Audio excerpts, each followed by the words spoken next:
Bridal craft the wedding mall, Pan Bazar, Tirur.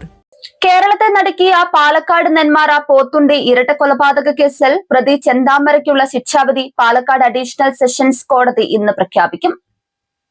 കഴിഞ്ഞ തിങ്കളാഴ്ച കേസിൽ ചെന്താമര കുറ്റക്കാരനെന്ന് കോടതി കണ്ടെത്തിയിരുന്നു. പ്രതിക്ക് പരമാവധി ശിക്ഷയായ വധശിക്ഷ നൽകണമെന്ന് പ്രോസിക്യൂഷൻ കോടതിയിൽ ആവശ്യപ്പെട്ടിരിക്കുന്നത്. 2025 ജനുവരി 27 നെന്മാറ പോത്തുണ്ടി സ്വദേശി സുധാകരനെയും അമ്മ ലക്ഷ്മിയെയും ചെന്താമര വെട്ടിക്കൊലപ്പെടുത്തിയത്. ചെന്താമരയുടെ ഭാര്യ പിരിഞ്ഞു പോകാൻ കാരണം അയൽവാസിയായ സുധാകരന്റെ കുടുംബമാണെന്ന സംശയമാണ് കൊലപാതകത്തിലേക്ക് നയിച്ചത്. സജിത വധക്കേസിന്റെ വിചാരണ നടക്കുമ്പോൾ ജാമ്യത്തിലിറങ്ങിയ സമയത്താണ് സുധാകരനെയും അമ്മയെയും ഇയാൾ ക്രൂരമായി വധിക്കുന്നത്. കോടതിയിൽ കുറ്റക്കാരനാണെന്ന് കണ്ടെത്തിയപ്പോഴേക്കും യാതൊരു ഭാവവ്യത്യാസവും ഇല്ലാതെ തനിക്ക് ഒന്നും പറയാനില്ലെന്നും വേണമെങ്കിൽ തന്നെ തൂക്കിക്കൊന്നോളൂ എന്നും പ്രതി കോടതിയിൽ വിളിച്ചു പറഞ്ഞിരുന്നു. കൊല്ലപ്പെട്ട സുധാകരന്റെ മക്കളും കുടുംബവും പ്രതിക്ക് പരമാവധി ശിക്ഷ ലഭിക്കാനായി കാത്തിരിക്കുകയാണ്.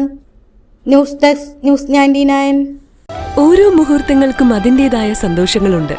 അതിൽ ചിലത് ഒരിക്കലും മറക്കാൻ പറ്റാത്തതും.